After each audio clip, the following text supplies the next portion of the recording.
Ako yun. Icebreaker ko during set. Sabihin ko, so ano na kwento? So parang isang dressing room lang kami. Lahat. Sobrang machika niya na kahit tulog ka. Gigisingin ka niya para chikahin ka niya.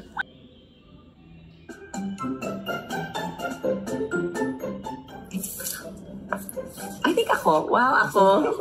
Same naman, parang bongga naman yung ibibigay talaga natin once may ibibigay tayo. Yeah. May binigay ka ba sa akin? Wala. Soon. There we go. Oy, bakit may binigay ka ba sa akin? Meron. Ano? Basta meron. Ay, hindi ko nabigyan yung sapatos. Ah, binigay mo sa akin. Candles. Oh, candles. On our Pang-lock-in. first taping day. Pang-lock-in kasi. Forgive. Ako forgive. But not super forgive. Same. Same. It's easy to forgive, not to forget. Okay. Ako yun! Ako rin. ba? Talaga? Ako rin.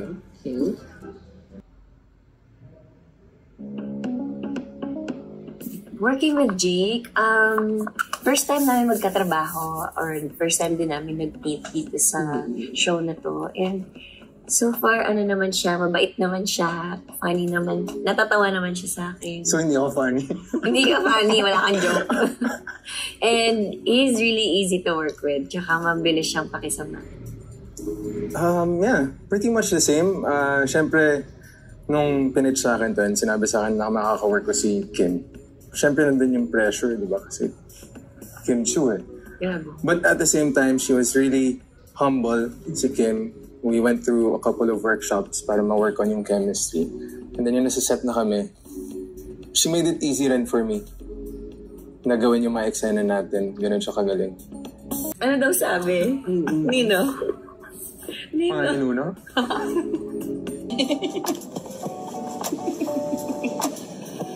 Ano sabi? Oh.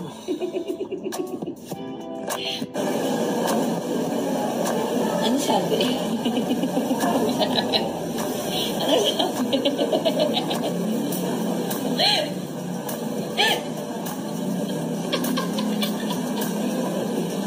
Ano sabi?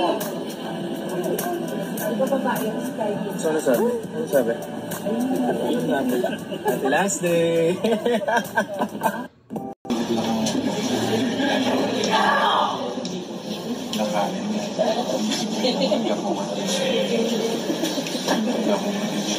Ano sabi? Wala naman tayo nakuha masyado.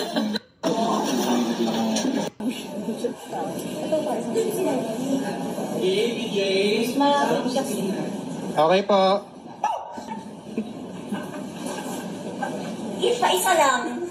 Isa lang. Second question for ano din, yung ano lang, any comment lang dun sa sinabi ni Jay kanina na parang na-intimidate sa yata sa'yo kasi first time, parang first time to ano, di ba, to meet, di ba? Ano lang reaction mo doon? How do you make him comfortable sa'yo during the scenes kahit medyo, di ba, parang na-intimidate sa sa'yo? Parang kasi prior to this, talagang wala, strangers kayo sa isa't isa, di ba? Tapos biglang story ko, kayo pala yung, di ba? So, yung question ni Alan, so, paano yung... Ano ko siya ginawang at home sa atin? Oo. Bilang ikaw naman Come yung... home to me. Sobrang naman. Hindi. Bigyan na bigyan.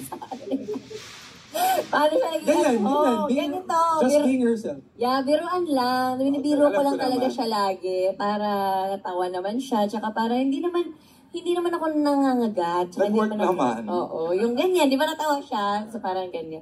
Ganun lang, mga simpleng joke, banatan lang. Tapos kami naman dun sa set barkadahan, 101 naman kami. Kaya masaya din talaga. Ang dami yung heavy scenes, paano yun? Sa mga episodes, heavy scenes.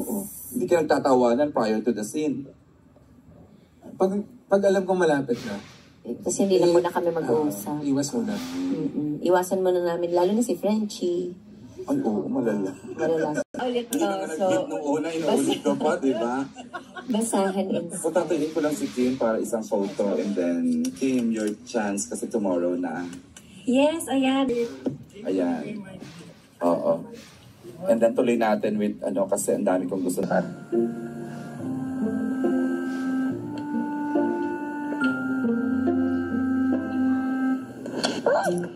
Okay.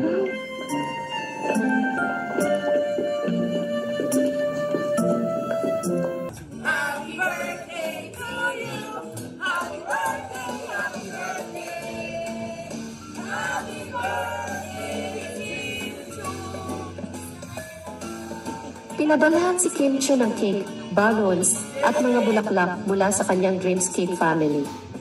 Ito ay naitala sa isang video kung saan makikita si Kim na kasama ang kanyang co-star na si Kim Chiu. Fit check, nangunguna pa rin sa Prime Video. Confessions of an Ukay Queen ng ABS-CBN Entertainment, Dreamscape Entertainment at Prime Video sa listahan ng most watched TV shows sa Pilipinas sa Prime Video.